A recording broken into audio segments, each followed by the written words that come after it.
Um, Hopefully, you guys enjoyed the bye week. Got a chance to catch up, and it's good to get back after it here this week. I'd like to start just take an opportunity to congratulate the athletic department for the opening of the RWJ APC Athletic Performance Center. That's a really much needed addition to the athletic department, and many thanks to all the people that contributed to that. Congratulations to Pat and the head coaches there of the sports that will be housed in that building.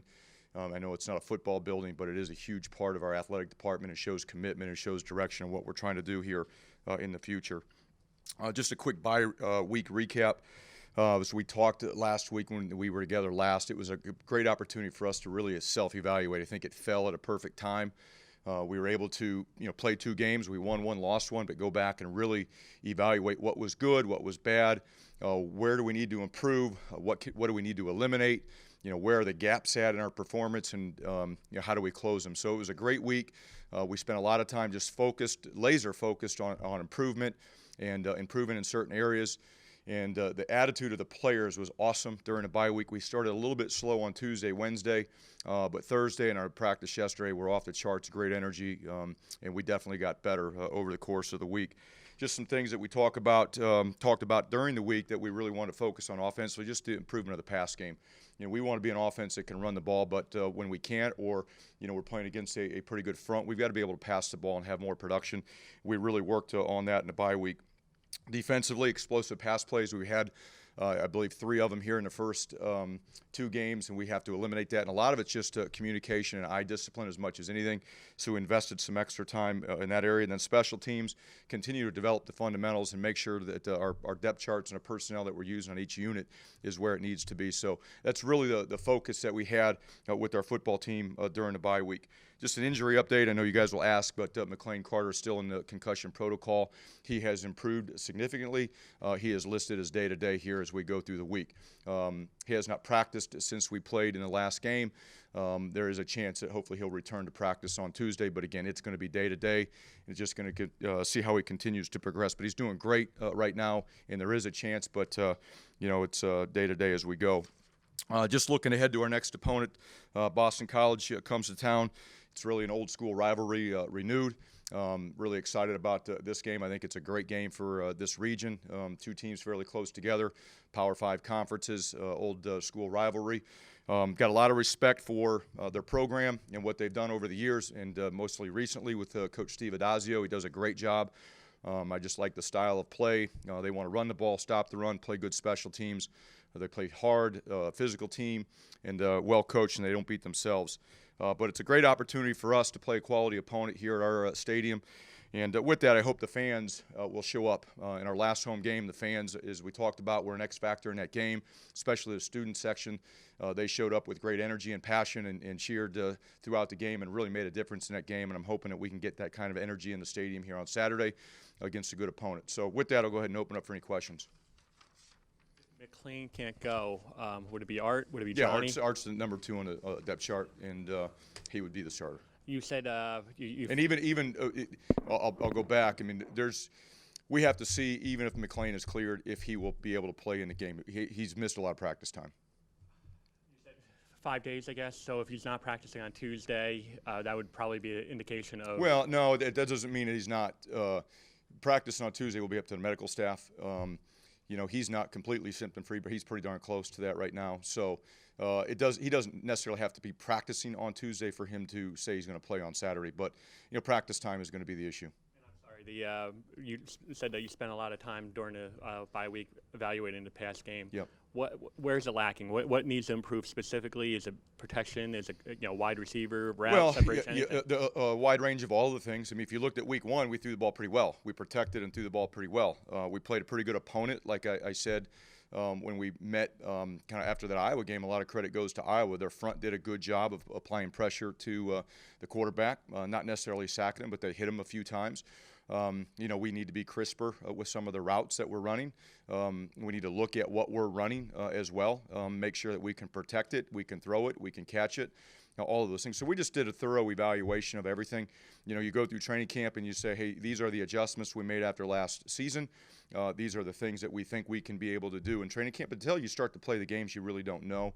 But we focused a lot on trying to improve in some areas. Not all. I think we're pretty good. Like I mentioned, there were some plays in the Iowa game that were there. We just didn't connect on them. But we shored up some things. I think feel really good about the work that we got in here in the bye week. The past game is another game under 50 yards passing, another game under 100 yards passing. And it's been a theme for the past few seasons. Do you see anything similar that kind of common with these issues, or are it different things each time? Well, it starts, you got to come back to execution. We've got to coach, the pass game better, the details of it. We have to execute it better on game day. Then we got to evaluate what we're asking our players to do as well, because there could be great concepts that we like, but maybe our players, again, whether it be the O-line, quarterback, receivers, whatever, may not fit them. But until you play the game, you don't really know. So we've gone back and thoroughly evaluated it. And again, we've got a lot of work in it or on it here in the bye week. I feel pretty good about where we're at right now. Coach, how would you assess the offensive line play, and what areas do you think needs most improvement on that unit? It's like anything when you lose a game, and James mentioned the yardage. When you don't have any yards, like that. Nobody played well, so we have to play better up front. We got to play better at the quarterback, wide out, tight end, all positions. So I thought, again, week one we played a fairly clean football. We communicated well with all the looks that we got last week or last game against Iowa. I didn't think we played bad, but we need to play better when you're playing a quality opponent like that. I think it was the UMass game on the TV broadcast. They said you'd mentioned that Pennison had the ankle issue and you were hoping to get him back for BC. Do you think he'll play this week? No, he will not. What concerns you most about Boston College? I mean, from our perspective, we see A.J. Dillon, the running back. He's explosive. Is that your biggest concern? What else? A couple things. Personally, you always look at personnel first and foremost, and he's the one that jumps out. I think they have a good running back unit overall. It's not just the A.J. Dillon show, although he's a really good running back. They have some other good quality backs as well. Brown at quarterback's a very good player. A couple of their wideouts can get up and go, and they've had some explosive pass plays down the field so far this year. They can run the ball effectively. They're a play-action pass team. When you combine those two, you got to have great eye discipline on defense, and you got to have great gap integrity. You're going to have to pursue the football and tackle well, against a back that's 250 pounds. So they really present a lot of problems. And the schematics, they're really comfortable living in condensed sets. It's a little bit different and unique to college football where everybody's spread out. Some of the motions they do put stress on you defensively for alignments and communications. And so it's a combination of some good players, I think a good scheme for what they have with their personnel, and I think they do it exceptionally well. I know he was already committed when you took over, but Anthony Brown, did you recruit him? What do you remember about the recruiting process with him? I know there was another quarterback involved. There really wasn't any. If I remember correct, I think he was a mid-year graduate and early enrollee at Boston College, so he was basically already gone and done, to Boston College before I even got here. So I've never, I can't recall ever having a conversation or meeting him or anything like that. It was pretty much a done deal. Secondary, I mean, after a week of practice, the film, what do you think the issues were there at Iowa, especially at cornerback? The only issue was a double move that got Avery early in the game. He was just being overly aggressive in a particular coverage adjustment. And then late in the game, they ran a little what we call a scissors route between a wideout and a tight end. And our inside safety, Christian Isian, was a little bit over aggressive on the corner route. But really just being a little over aggressive in both situations. You've been rotating a lot of guys at safety and linebacker. Is that proving to be an asset, and you see that continuing in the future? It should develop the depth that we want. We think that there's pretty good competition for playing time and reps at both of those positions. We need to develop the depth as we go through the season. We're really getting into the meat of the season here with this stretch before our next bye week. And we're just trying to keep guys healthy and fresh and develop depth at those positions. And there's not much of a drop-off between the guys that are on the first team and the second team. And I saw that during training camp, and I've seen that from the first two games as well. Yeah. workload for Pacheco and Blackshear, are you happy with it, or does that need to improve? The reason why I asked 21 touches a piece in the opener, and then I think 13 for Pacheco, 10 for Blackshear. And I know, it depends on the amount of opportunities that you have from offense. But are you satisfied with the amount of workload that they're getting? Yeah, I am. I mean, they're obviously two of our best players, and they're going to be a focal point for our offense. Now we need to get some other guys in the mix as well, but they should always at the end of the game be two of our leading guys in terms of touches, offensively. At the Iowa game, we just didn't have enough plays overall, to increase those potential touches in that game, or there might have been some plays that they were targeted on, and it just never developed the right way because of pressure or something within the call. But, I'm pleased with what we're doing with them and where we're headed with them. Coach, how does this game play into momentum of the season, and how are the players viewing this challenge from Boston College? Say one more time, repeat. How does this game play into the momentum of your season, and how are the players viewing this challenge from Boston College? Yeah, we're just trying to get better every day. That's our focus, is just to keep improving. Our last game out, we didn't play the way our team is capable of playing, and we're just trying to get back to that. That's it. You look at this game as an important step for recruiting. I mean, Boston College has 17 Jersey guys. They obviously recruit to stay. I don't think you recruit as well, up in New England. But do you look at this as a game that you need to win just to kind of, keep Boston College at bay? No, this is our focus is on our improvement. That's it. This is a big game, and like I've said since we've started, every game's a big game for us, and our focus is just on our process of trying to improve every single day.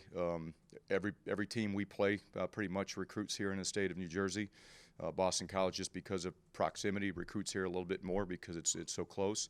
But every game's a big game, and again, our focus is not on the game right now. It's on trying to have a great Monday and go have a great Tuesday practice.